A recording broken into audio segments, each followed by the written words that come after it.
Good afternoon. Thank you for joining us today for a small business update webinar. Hello. Hi, Linda. Hello, Senator Schumer. How are you? Nice to see you. Linda? Can you hear me? Huh. Can you hear me, Senator? Yes, now I can. Okay. How are you? Nice to see you. Can you hear me? Yes, I can hear you loud and clear. Good. I'm ready to roll whenever you. All right. I'm going to start with a quick introduction, and then we'll get rocking and rolling. Okay. Sound good? Terrific. Terrific. Very nice. So welcome everybody today. Thank you for joining us for the Small Business Update webinar. We have the U.S. Senate Majority Leader Chuck Schumer with us today. You'll hear from him in a little bit. He's going to tell us about all the aid that he's brought back to New York State and what's going on in Washington, D.C. these days.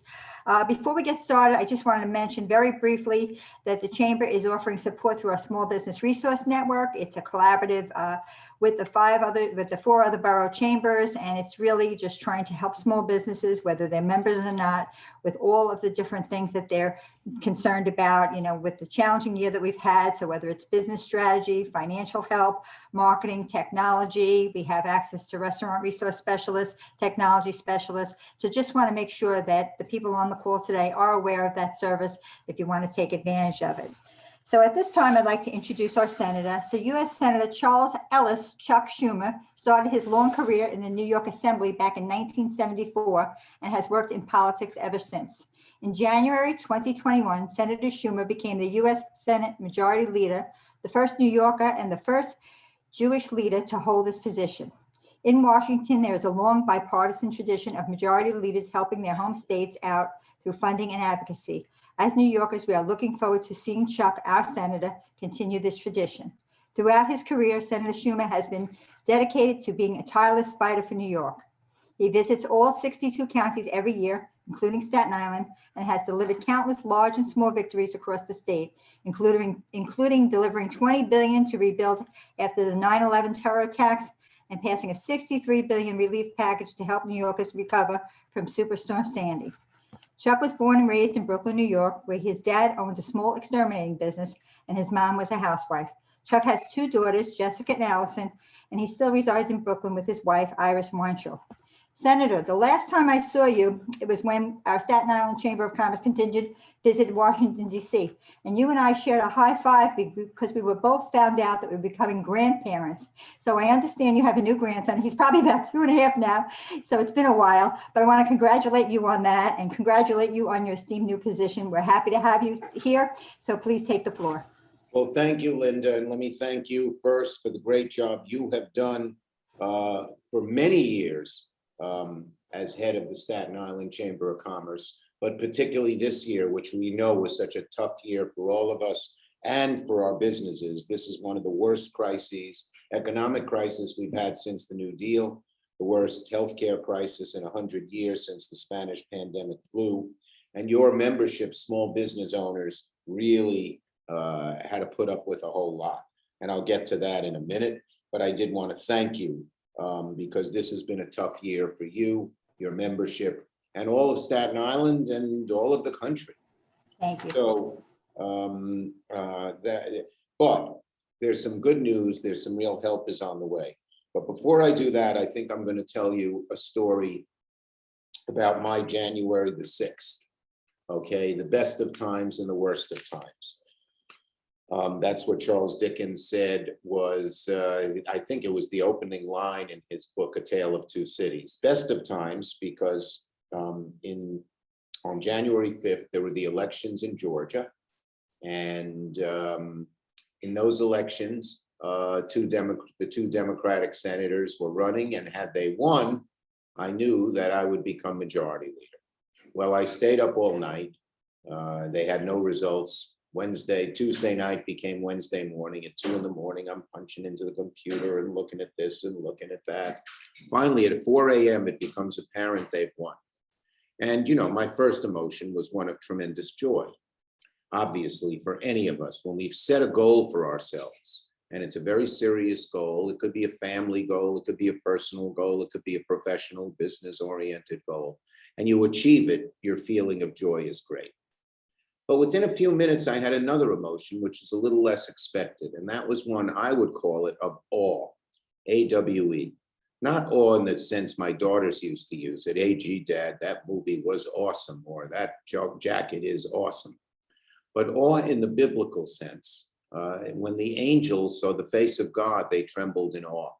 And almost immediately, I realized the tremendous responsibility placed upon my shoulders and that of our caucus, not only to get us out of this horrible crisis, but also to deal with all the problems that existed before the crisis. You know, the average middle-class person is wondering about their future and whether their kids will have a better future than they did.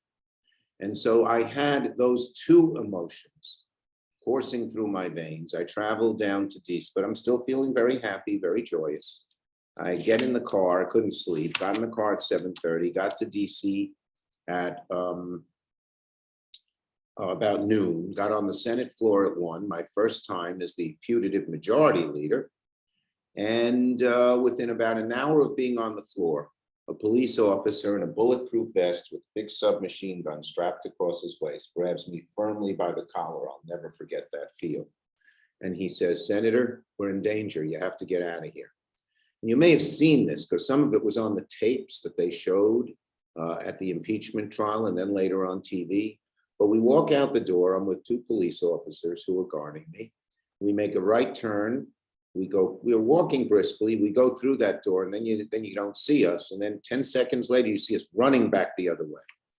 I was within 20 feet of these horrible insurrectionists who took over the Capitol. And it was awful. It was just awful.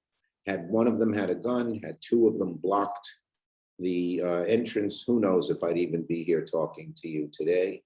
And the report was one of them was looking for, quote, the big Jew. That was me, I guess. Anyway, so it was the best of times, the worst of times, but now we've sort of returned to the best of times because we are making progress on helping people who need help with the bills that we put together, particularly this last bill in September. And the purpose of this call is to go over with your folks everything that is in the bill and ways that they could help them. As you know, I really care about small businesses. Some of you know, Linda mentioned it, my dad had a little exterminating business and he had such a rough time. He would pace the floor. It was not a successful business. And he would pace the floor Sunday nights at 2 a.m. My brother, sister, and I would hear him because he hated going to work the next day. And I used to work there on nights or Saturdays or weekends. And I'll never forget, he sent me to go try to collect the bills. A guy who owned 3 or 4 apartment houses was not paying the bills, and we had done the account for 6 months. I take 2 buses. I go into the guy's office, and you know what he said to me? "Your dad's a small businessman. He doesn't have enough money for a lawyer. He doesn't have enough money he can go to small claims court and I'll just wait him out. I'm not paying." And that kind of frustration always stuck with me.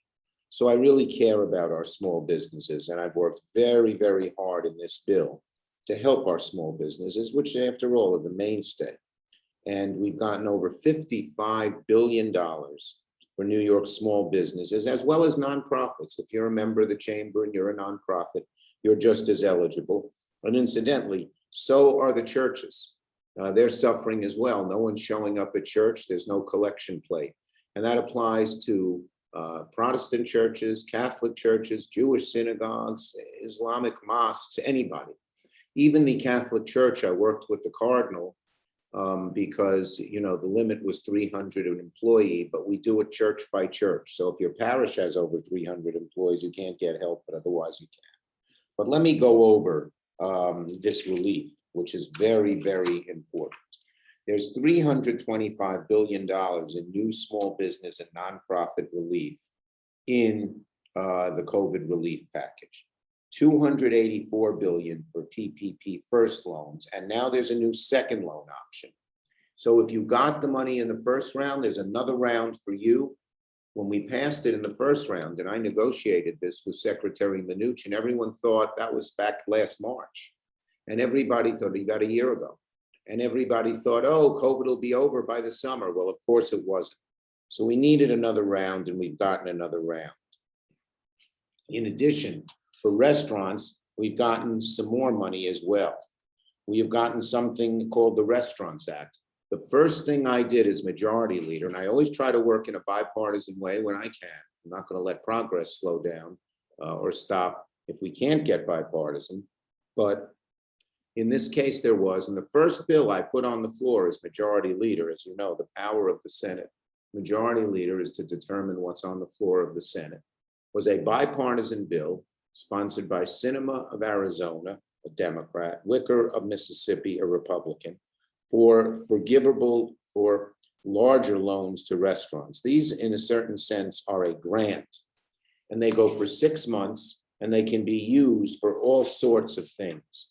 And so if restaurants have the PPP in the first round, they can get this restaurant grant, which is a more generous because the restaurants have been suffering more in the next round. And if you don't want to wait for that program to be stood up, then you can get the PPP money and then apply for the restaurants when it's ready. The program will be ready in about 3-4 weeks.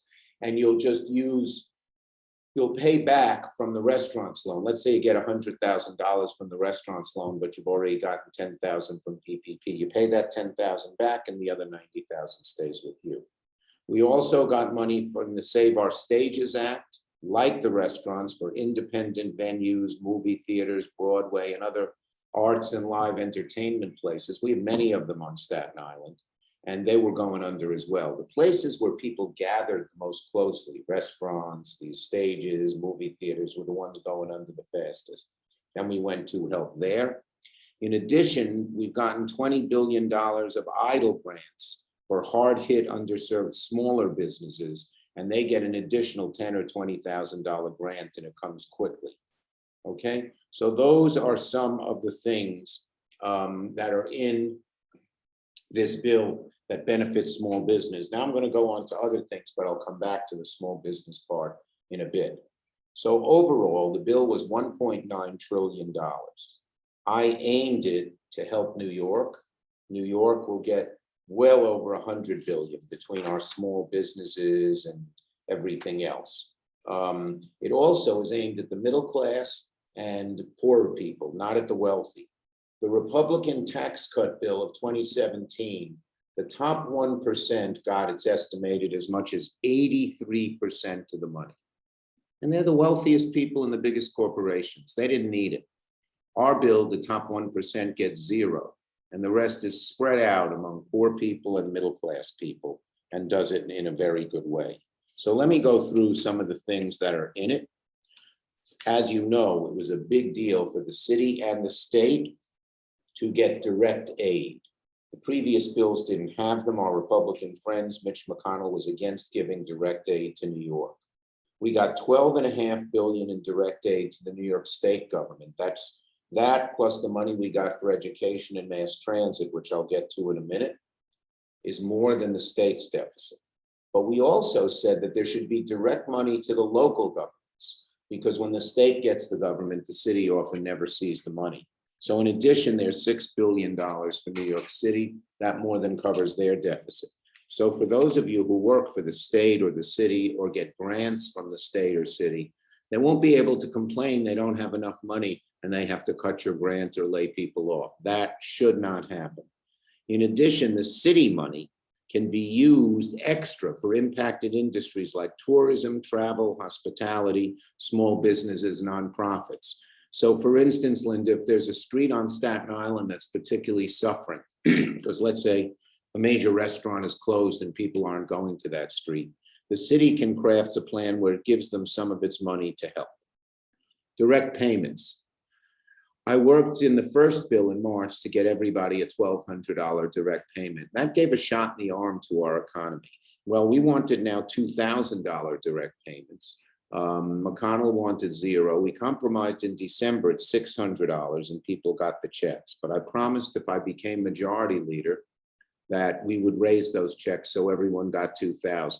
And we succeeded on that promise. So now individuals should be getting, if you make under $75,000 as an individual, under $150,000 as a couple, you will be eligible. Every person in the family gets a $1,400 check. So if you're a family of 4, you should get $5,600. If you haven't gotten the checks yet, you should be in a week. And Linda, if your membership is not getting the checks, they should let us know. There's some snafu there. We increased unemployment benefits for people who are out of work. We made it to $300 extra, $300 on top of the existing unemployment benefits, and a $10,200 tax exclusion, so you don't pay tax on your unemployment benefits. I never understood, if you have unemployment benefits, why they tax you on. Here's one of the keys. We put a massive amount of money for new vaccines, new testing, and sites that are local. These vaccines are coming at a record rate, and I have asked that there be sites every place in the state, and some of them will be at community health centers. So Staten Island should get a bunch of sites. And again, I'd be happy to hear from the local elected officials, if any are on the phone, from the citizenry, from you, Linda, if there are certain places in Staten Island where there are no near available sites, we can try to get them open. There should be enough vaccines out there that within a month or two, anyone over 18 will be able to line up and get a vaccine. And that should greatly speed the process, have more people go get them. And it's hoped that by June, enough people will have the vaccine that we can be back to normal for the summer. And that would be a great thing for our businesses and everybody else. There's also a child tax credit and an earned income tax credit. This helps kids in poverty get out of poverty, but it helps families who have all kinds of expenses with children. Every child from 6 to 17, the child tax credit goes from $2,000 to $3,000, and for a child under 6 to $3,600. There are going to be a huge number of Staten Islanders, some in poverty, but many not, middle class, who will get this credit. And starting in July, it should mean an extra $300 to people, either off your taxes, or if you don't pay taxes, you get a refund, it's refundable. Education, everyone wants the schools open. New York City's done better in some places, not than others. We have $9 billion for the K through 12 schools. The money goes directly to the school boards. So your Staten Island school boards will get in this money. Again, the state doesn't get it because you never know when the state gets it. If you ever see it, it's enough money not only to open the school, just about every school 5 days a week safely, has to be safely by September, but there's money there and they can use it for summer school. Lots of kids lost education because they were doing this virtual learning, especially the younger kids. That didn't work out very well for. So now there's going to be a summer school, and that should be helpful. And it'll be up to your school district how to craft it, but there's money there. We also gave $2.6 billion for colleges and universities, and half the money goes to the students. Transit, I basically saved the MTA with the money we got. They were going to have to dramatically cut back, but we got $8 billion in the previous two bills, an additional $6.5 billion now. So the MTA not only will not have to lay off workers, a lot of Staten Islanders work for the MTA, but also will not cut back on service in any way and can resume some of its capital plan. Very good, important. We got money for broadband and money so that they can connect kids who don't have broadband so they can learn in school, more money for childcare for people who need help there. And two things that are important, a lot of our private sector workers, many in Teamsters or construction trades, we're going to lose their pensions because the bad investments. We've restored those pensions. People who pay in every 2 weeks and count on the fact that when they retire, they're going to be able to get the pension, and now couldn't get it, were heartbroken. Now they're going to get it. COBRA, if you're a worker from a private company and you lose your job, but you had health insurance, you keep your health insurance for a period of time through September. So you'll still have that health insurance till you can hopefully find another job. Now, I just want to go through a couple more things for small business in addition to the PPP. First, we've extended the employee retention tax credit. This is very important. Most people don't know it, but it's now up to 40,000. If you keep an employee, if you've lost revenues and you are going to have to fire employees, and I know you want to keep your employees, they're part of your business, they're part of your training. You can now get up to a 70% credit from the federal government. That's a full tax credit, up to $40,000 of salary to keep the employee. So that's like a $28,000 credit. And if you pay the employee less, the federal government will pay them more to keep that going. We've also extended the PPP eligibility to nonprofits. Linda, are you a 50? What are you, a 501c what? 501c6, and we applied just in January because we weren't eligible last year. Yes, we made you eligible, and all of our 501cs are eligible now. So please apply. And Linda, if you need some help, we'll make sure that you get the money. And we extended the PPP deadline last week.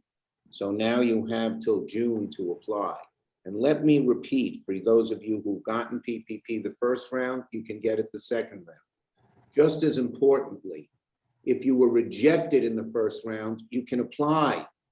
The standards were much tougher and aimed, frankly, to help the big chains, you know, the Red Lobsters and the Olive Gardens and things like that. We've changed it. The chains aren't even eligible anymore. This is under the Democrats being in office. We wanted to help the more middle, you know, smaller businesses. And so if you were rejected the first time, either because they ran out of money or anything else, apply again. And if you didn't get it the first time, either you didn't apply or you rejected, you can get 2 rounds of this. It can last 24 weeks, so it should keep you going until, God willing, COVID is over. And again, I just want to stress the Restaurants Act, because so many of our businesses are restaurants. This is better than PPP. It's a 6-month grant, and 54% of our restaurants had said they would not make it for the next 6 months without some real relief. This is the relief. I worked with Tom Colicchio. You ever seen him on Top Chef? And he has a restaurant. Of course, it's a fancier one, but he really helped very much, which was very, very good. And so that's available. And again, if you don't know how to apply, you can call Linda at the chamber. She will tell you. There are also people, there are people who are in certain agencies will help you apply. Don't forget about the employee retention tax credit. It's available to any business of any size, where again, as long as your operations are fully suspended or partially suspended, you can get this extra credit for your employers. As I said, it's 70%, and it goes from a $10,000 a quarter to $10,000 a year, or $10,000 a year to $10,000 a quarter. So it's up to $40,000. And that is a big deal for a lot of employers. And 90% of our employers are not getting it. I just saw a thing on the chat about nonprofits. Now all nonprofits get it. We've made it much more reasonable for nonprofits to get it. So if you're a nonprofit, you should apply. Okay, I think I've covered most of what I want to cover here. Yep. Do you have CDFIs on Staten Island, Linda? We do, limited though, but we do have access to CDFIs. The CDFIs have been given employees whose full-time job is to help your small businesses, your restaurants, your nonprofits get these monies. They sit by a phone, and so they will be, it will be available to them. And you should give out the numbers of these CDFIs, because now they have people available to help. Okay. I had a lot more here, but I don't want to take up so much more. If you have a local small business development center, they can help you as well. The bottom line is there's a lot more help for middle-class people, for small businesses, and if the things work as we think they are working, And by June or July, things will be back to normal. This lifeline should keep everyone going until, God willing, we get rid of this horrible COVID. To any of you who have lost loved ones, everyone has. I just had a friend of mine. He was in his late 50s and he was healthy and no pre-existing conditions. He got COVID a few weeks ago and died last week. We all know people who have gone through that, and we mourn them and feel the loss. But hopefully, God willing, this plague will be over very soon. With that, Linda, I'm ready to take your questions. Okay, Senator. So we have quite a few questions here, but I'm going to start with what we can. And if we don't get your question answered, we will definitely work with the Senator's office to get you an answer if we're not able to cover your question today. Oh, wait, Linda, I left one thing out. Sure, go ahead. I just see something on the chat from someone named Patrick Mooney. Higher education is included. Staten Island colleges, including Wagner, get it. And half the funding go to the students, and then half the funding go to the schools who don't have as high a enrollment. So it's not just the elementary schools. And by the way, yeah, it's not just the elementary and secondary schools, but it's the higher education schools as well. Thank you. Okay, the first question, while the shuttered venues operation grant was approved in December, the application was released only last week. So there's two questions here. One is the SBA funding process will take longer than the PPP process. So what does the current time frame look like? Okay. And then this, go ahead. We're trying to speed it up. It's the Small Business Administration that has to do it. Therefore, their new person was just installed last week. But you can apply for PPP and get that money. Then when the program of the shuttered venues, which I passed, as you know, and got into operation, when they're eligible, you can apply for that and you'll just repay your PPP money. In other words, I mentioned this earlier. So you can get the money out the door sooner if you apply for the PPP, because that's a big concern. It seems to take a lot longer to the SBA process. So apply, same thing with the restaurants. Same thing with the restaurants. The restaurant grant and the shuttered venues and the Save Our Stages grants are more generous, longer term, and pure grants, but they take a little while to get set up. So apply for PPP and then you can go back. And I don't know who did the shuttered venues one. It's a movie theater. The shuttered venues one, no, the question on that was really kind of the small companies that provide services to the event industry. I know that there's the president of the live industry is on our call today, and I know they've been advocating for an amendment to see if they can be included in that. So is there any opportunity for them there? Well, it's pretty broadly defined, and I think they probably would be included. So they should call you, Linda, or call my office and we'll check it out. Well, let's see. Who's on the phone? Julieta? Yep, I'm here. Is John Cardinal on the phone? No, John's not on, but I'll make sure that Give me we a follow up with him. second, I can call him. I have him on my speed dial. What is this? What kind of business is it, Linda? It's it's smaller, like entertainment operators that provide supporting services to the live venues. A lot of them haven't seen any income in a year. So what about businesses that supply, this is for the Save Our Stages, businesses that supply services to the independent venues that are shut down? Can they get help?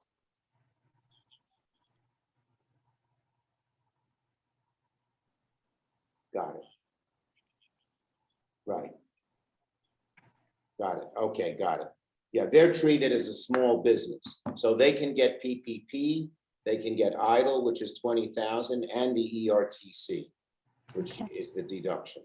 Now, the PPP, if they apply for the PPP, I guess this is more technical, so we could talk to our local small business development center, but I guess, you know, if they apply for the PPP and they don't have the payroll to support it, they may not be able to get that in advance, I guess, if they're not eligible with the payroll that they currently have.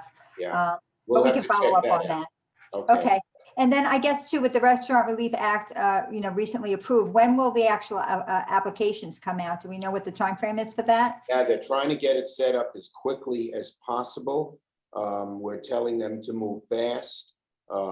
There's also a $5 billion set aside for the smallest restaurants, so it won't run out of, they won't run out of money. You know what I mean? When the big shots come in who have a banker, that won't happen. But it should hopefully be in the next few weeks. As I said, if you're desperate, like they're ready to foreclose on you or whatever, apply for the PPP, which you'll get quickly, and then the restaurants will do the filling. Okay. So going forward, is there going to be any consideration given to working with private banks to administer disaster recovery loans similar to what they've done with the PPP? Because that seemed to really expedite. I know, people put in applications and within a week they had funding. And unfortunately, with the SBA process, sometimes it takes months before, small businesses, and Well, this we've isn't given- just in case. Yeah, Linda, we've given the SBA money for the more people. So it should happen much more quickly, okay?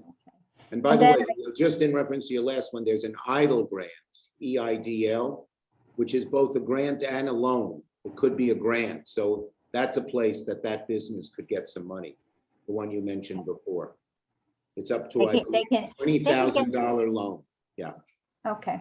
And they can get a credit for that too, right? Like you can get Yes. both in some cases, so. Yes, Okay. yes. And then I guess another question that I have is regarding rent and mortgage relief. So the way I understand it, the states will funnel down the federal dollars that came through to create their own programs. So do you have any insight on how Yes. New York Yes. State tends to help We are property working, owners? we are working on the Commercial regulations to make sure they go right to the people who need it. As I said, when you let the state do it, it often, you don't see it or they put too many encumbrances. So my staff is working on right now regulations where the money would go directly. The state would have a bank account, but it would go directly out to the renters who needed the help. And as soon as that's set up, my staff will let you know, Linda, okay? Yeah, we're getting a lot of feedback because of the moratorium that's supposed to lift in May, and Yes. as you know, By May, Senator, a lot. by May, it'll be going. It should be going by April. Very good. Can you take a few more questions? I I'll have take a a couple few of more, quick ones. sure.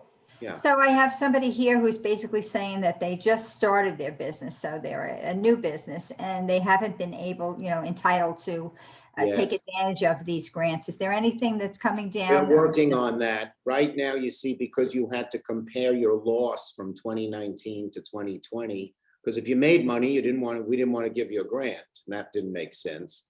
So, some people made more money in 2020, depending on the type of business, not too many, but some.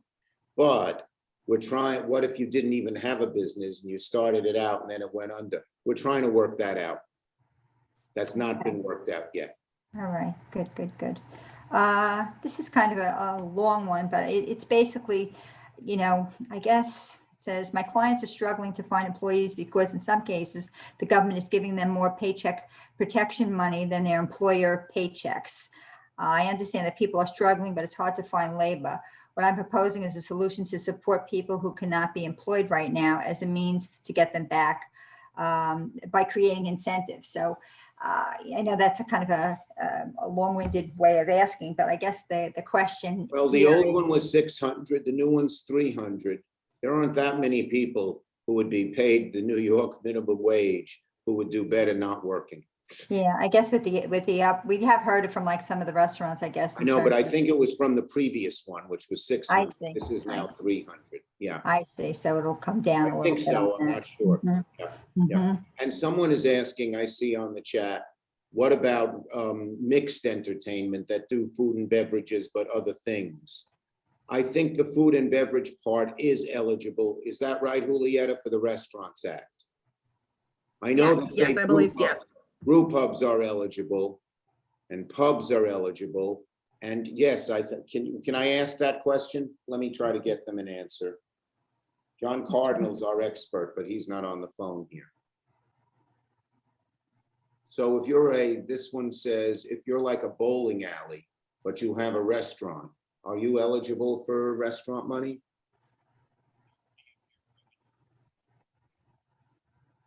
But not if a minority.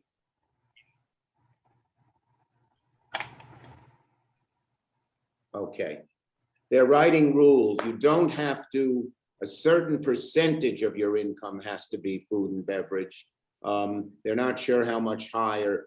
how high, we'll get the rules and we'll let you know when they write them. Okay. You know, if it was 10% or 5%, my guess is you wouldn't qualify. If it's 60 or 70, you certainly would. And where it is in between, I don't know. Okay. Is there any plans to aid the construction industry with growing material costs? Well, we do want to have a huge infrastructure bill. That's the next bill that President Biden has proposed, and that will benefit the construction industry up and down the line. And it will be the federal government paying for this. So I don't think you'll have this problem if we get this bill done.